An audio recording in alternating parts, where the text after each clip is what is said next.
This war, we're not winning it. If you speak a word of what I'm about to show you, you will be executed for high treason.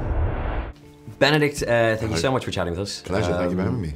First off, I love the film. I Great. absolutely adored it. What was your process of stepping into that puzzle and stepping into the mind of the man?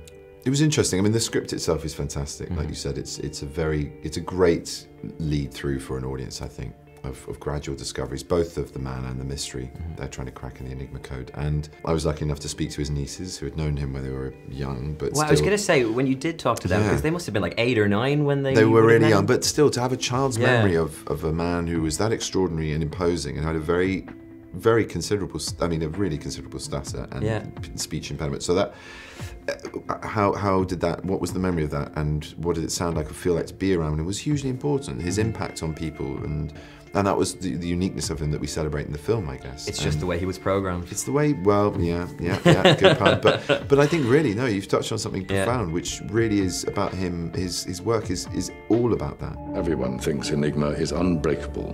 Let me try, and we'll know for sure. Mr. Turing, do you know how many have died because of Enigma? No, I don't. 3. While we've been having this conversation. These are all things that people might not be aware of. No, so there's an immense amount of pressure for you, I guess, carrying the weight of that character. So did you feel that every day on set? Yeah. And in research as well, and in constructing, you know, certain ideas or changes or understandings of him as we went along in rehearsal, because, you know, you have a script, you think this is fantastic, what a great thrilling script, and then you start doing research, and you go, but where's this? I was just like, why is this not plastered across the history books, is what I was well, like. Well, no, and Morton's made that point a lot in interviews. He said, you know, why is this? And it's true, he should be on the back of banknotes, he should be on textbooks, and hopefully this, as well as, you know, his centenary in 2012, his pardons, which, however late and ridiculous they are, it's an acknowledgement of what he was. What is it that we're really doing? We're going to break an unbreakable Nazi code and win the war. Oh. Are you proud of yourself? Am I proud of myself? For doing what you've obviously seen the film. Do you see it, and do you see that you? That's very sweet to say that. I see what you're saying. Well, I'm